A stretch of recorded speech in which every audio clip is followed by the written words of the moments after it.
Class 11th के प्यारे विद्यार्थी ध्यान दें। आज की इस वीडियो में हम भूगोल का सेट ए वार्षिक परीक्षा का देखने वाले। जिस विद्यार्थी को अच्छे से परसेंट बनानी है, पूरा पेपर प्रोवाइड करा हुआ, आंसर सहित आपको मिलने वाले, तो वीडियो में लास्ट तक बने रहिएगा। सही विकल्प पहला आपका पूरा टिक मार्क लगा दिए, बस आप तो बढ़िया से अच्छे से समझो और याद करने की कोशिश करो, है ना।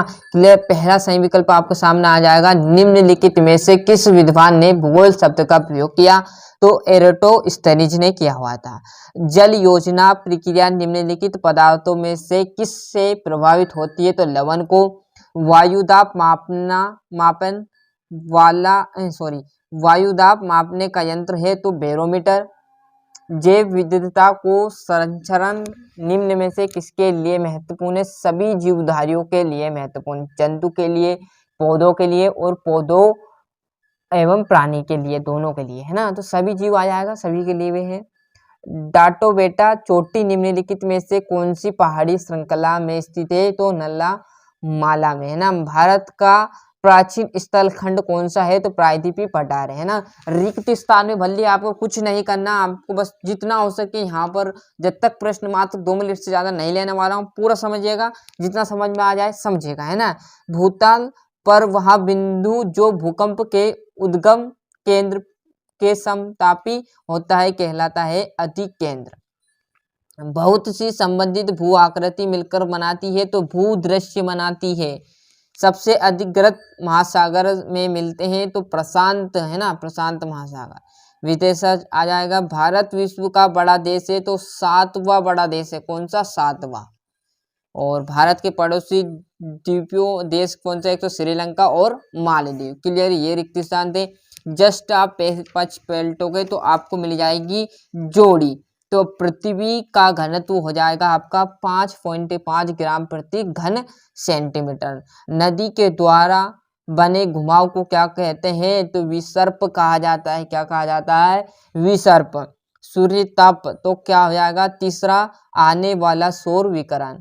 कृषि जैव विविधता तो आपकी चौथा मतलब फसलों की विविधता, है ना। बढ़िया से स्क्रीनशॉट ले लीजिए। एक वाक्य की बात करूं तो पृथ्वी की त्रिज्या कितनी होती है? तो 6378 किलोमीटर। अनक्षदान शब्द का प्रयोग, अनक्षदान शब्द का क्या अर्थ है? तो आवरण हटाना। कापासी मेघ आ जाएगा। समान भौतिक लक्षणों वाले जीवों के मुख्य को क्या कहते हैं या समूह को क्या कहते हैं? ना, दो ही कहा जाता है, प्रजाति कहा जाता है। 8 वर्ग आ जाएगा। सत्य असत्य देखिएगा। पृथ्वी के धरातल की गहराई बढ़ाने के साथ साथ तापमान एवं दाब कम होता है। सत्य। पवन द्वारा बहाकर लाई गई बारीक मिट्टी लोयस कहलाती है। सत्य। तीसरा असत्य, चौथा सत्य, 5वां और 6ठा सत्य। क्लियर है। 1 से लेकर 5 तक हो गए। क्लियर है। यहाँ से हम देखेंगे दो नंबर के भूगोल किन शब्दों से मिलकर बनाए, वे कौन से कारक है जो पृथ्वी पर तापमान के वितरण को प्रभावित करते थे। सिंपल क्वेश्चन रहेंगे, इसका सोल्यूशन मैं आपको अगली वीडियो में प्राप्त करा दूंगा। क्लियर है। विशेषज्ञ अच्छे से मेहनत करिएगा साथियों, जितना हो सके आप याद करने में जुट जाएंगे। और जो नहीं याद है, जो आपके सर ने बताए थे, उस नोट्स में से आप कोई क्वेश्चन मिल रहा है तो उससे अच्छे से रिपीट करके अच्छे से मेहनत करके अच्छे से याद कर लीजिएगा, है ना। कंठस्थ एकदम जिसे बोलते हैं ना, कि परीक्षा में आएगा और आप आंख मिच कर उस प्रश्न को लिख दोगे, है ना। इसका सोल्यूशन भी आपको तुरंत मिल जाएगा। ये थे 1 से लेकर 20 तक क्वेश्चन। क्लियर है। थोड़ा टाइम ज़्यादा हो रहा है इसलिए मैंने सोल्यूशन इस वीडियो में नहीं प्रोवाइड कराया है। क्लियर।